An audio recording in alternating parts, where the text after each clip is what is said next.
रात के 12 बज चुके थे। ससुर जी ने धीरे से मेरे कमरे का दरवाजा खोला और चटकनी लगा दी। मैंने आंखें बंद करके सोने का नाटक किया, पर मेरे दिल की धड़कनें तेज थीं। मुझे अंदाजा था कि वह क्यों आए हैं, पर मैंने खुद को रोका और बस चुप रही।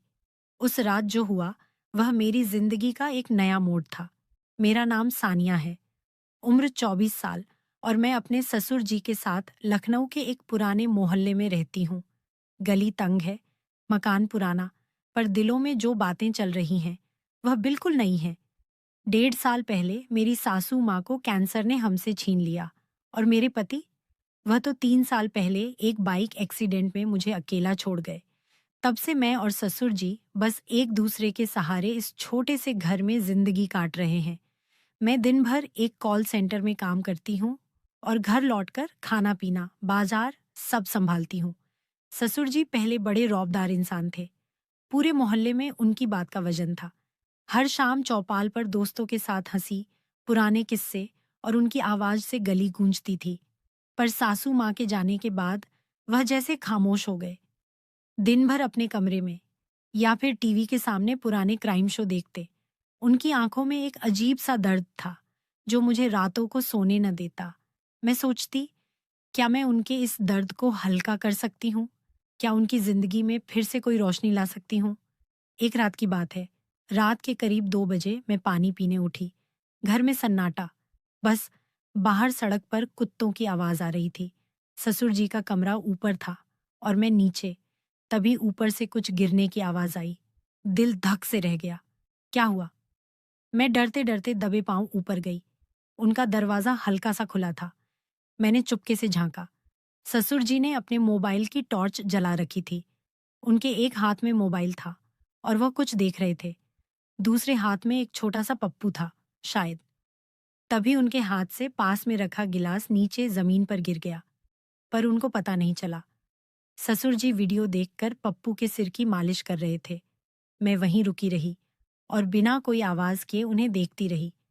कुछ देर बाद जब पप्पू की अच्छे से मालिश हो गई, मोबाइल साइड में रख दिया और वैसे ही लेट गए। मैं धीरे से वहां से हटी और नीचे अपने कमरे में आ गई।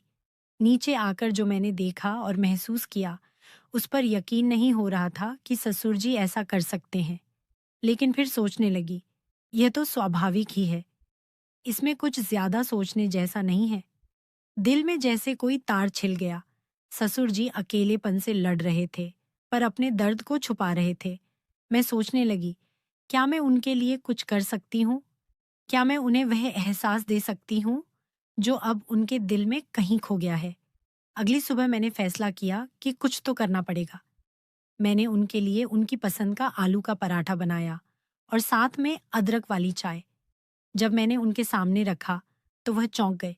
बोले, सानिया, इतनी सुबह सुबह ये सब? मैंने हंसकर कहा, ससुर जी, आपकी वह पुरानी वाली हंसी लाने के लिए तो ये छोटा सा पराठा कुछ भी नहीं। वह हल्का सा मुस्कुराए और मेरे दिल को जैसे सुकून मिल गया। उस दिन के बाद मैंने उनके साथ वक्त बिताना शुरू किया। कभी उनके पुराने दोस्तों को घर बुलाया, कभी शाम को उनके साथ गली में टहलने निकली।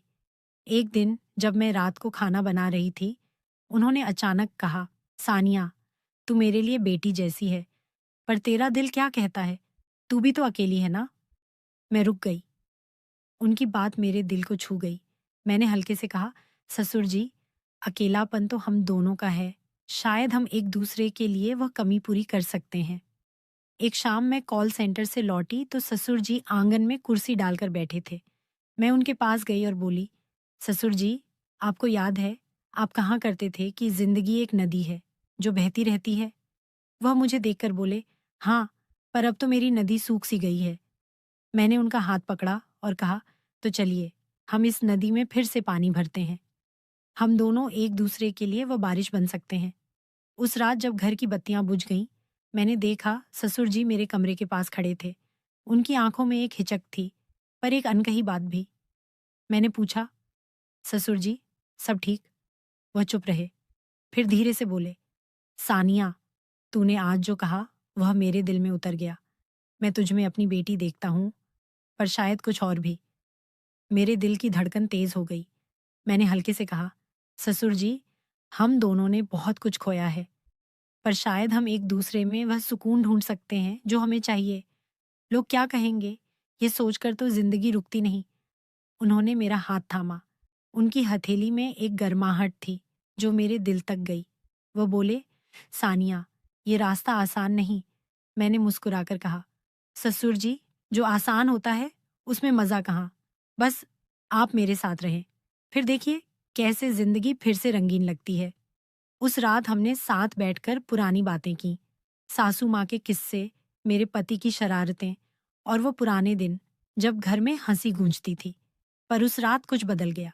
ससुर जी की आंखों में वह खालीपन कम हो गया और मेरा दिल भी जैसे हल्का हो गया। अगले दिन जब मैं दफ्तर से लौटी तो ससुर जी ने मेरे लिए मेरी पसंद की कचौड़ी बनाई थी। बोले, सानिया, आज तुझे कुछ तीखा खाना चाहिए। मैंने जवाब दिया, ससुर जी, आपने तो मेरी जिंदगी में पहले ही तड़का लगा दिया। वह एक नई शुरुआत थी। न कोई नाम, न कोई रिश्ता, बस दो दिल जो एक दूसरे का सहारा बन गए। बाहर की दुनिया वहीं थी, लोग, उनकी बातें, उनका शोर, पर हमारे घर में एक नई सुबह थी जहां रिश्ते नहीं, बस एहसास थे। तो दोस्तों, अगर मेरी कहानी ने आपके दिल में कुछ हलचल मचाई हो तो चुपके से मत बैठिए, एक झकास लाइक ठोक दीजिए और सब्सक्राइब कर दीजिए